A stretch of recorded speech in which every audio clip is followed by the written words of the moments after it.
On m'a encore identifié dans une vidéo. Qu'est-ce que c'est? Bismillah. Donc Ophélie, je vais répondre à ton commentaire. Ah oui, ok, c'est là, puisque tu as repris une petite partie du podcast où j'essayais justement de me mettre dans la place d'une maman solo qui effectivement aurait pu mal prendre ta phrase qui a fait ta carrière, du coup pas d'argent, pas d'enfant. Je vais essayer d'argumenter sans parler de la religion parce que de toute façon tu sais que si on parle de la religion tu es hors jeu d'office. Ouh là là là là là là là là. Attends, alors déjà premier point, c'est une folie totale d'être outré que j'ai dit qu'un enfant doit être nourri. Premier point. Alors déjà, quand j'ai fait pas d'argent, pas d'enfant, j'avais aux alentours de 300 000 abonnés. Donc ma carrière, comme tu dis, elle était déjà faite. Et concernant l'aspect religieux, on va quand même en parler. C'est écrit dans le Coran que c'est au papa de nourrir et de vêtir son enfant de manière convenable. Donc il y a deux injonctions, que c'est au papa de le faire et de manière convenable. Et qu'est-ce qui est mentionné? La nourriture et les vêtements. C'est pourquoi j'ai défini une personne riche comme étant une personne financièrement capable de remplir son frigo n'importe quel jour du mois. Parenthèse religieuse fermée. Enfin bon, passons, continuons. Donc selon cette logique, la moitié des couples en France ne devraient pas avoir d'enfants. Pourquoi? Parce que simplement 50% des couples gagnent moins de 3 200 € par mois, ce qui est le salaire médian français. Et sans les aides de l'État, ils seraient en déficit chaque mois avec un enfant. Je vais prendre un exemple pour que tu comprennes mieux. Un couple moyen avec 3 188 € net et un enfant. Leur dépense essentielle sera donc le loyer plus les charges à 1 200 €, des courses alimentaires à 520 €, le transport, essence, assurance, entretien à 500 €, impôts, mutuelles, téléphone, 420 €, garde d'enfants, vêtements, loisirs, épargne, 690 €.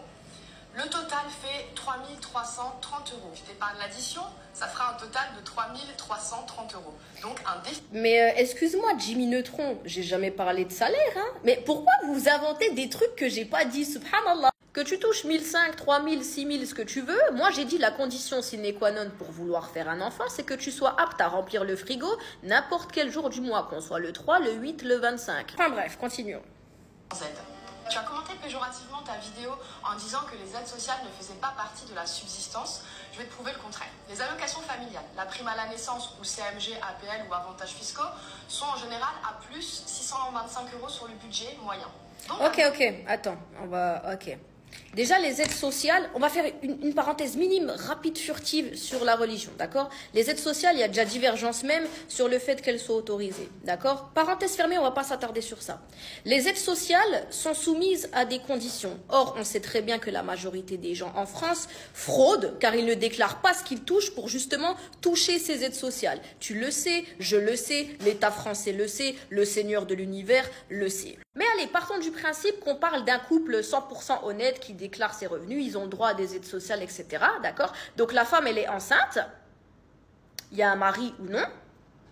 Moi, personnellement, je trouve ça grave glauque, d'accord? Que mon enfant, il soit pas né et que je suis déjà en train de calculer sa subsistance, à se dire « Oh, combien le gouvernement va me donner pour cet enfant ?» Et en l'occurrence, quand j'ai parlé des aides sociales, je parlais des parents qui veulent faire des enfants dans le but de percevoir de l'argent comme des PIMP qu'ils sont. Parce que c'est bien beau de dire placer sa confiance en Dieu, et en soi c'est totalement vrai, mais il faut la placer en toutes circonstances. Là, dans ta liste de revenus pour un enfant, tu as inclus les aides sociales. Donc ma question est-ce que tu serais autant sereine de faire un enfant en France où tu perçois des aides qu'en Égypte, par exemple, où tu n'en perçois pas et où tu vas devoir refaire une fiche de calcul sans aide sociale? En attendant, tu as tes chiffres, j'ai les miens. Il y a un enfant sur 4 qui souffre de malnutrition dans le monde. Pays musulman inclus, tout ce que je m'apprête à dire. Il y a des enfants qui sont vendus, qui sont exploités, qui sont obligés de se prostituer, qui sont obligés de voler, qui ne sont pas à l'école car ils doivent faire la manche dans la rue et j'en passe, car leurs parents n'ont pas fait le taf. Donc je vais le répéter encore une fois, t'es pas apte à remplir un frigo, tu fais pas d'enfant.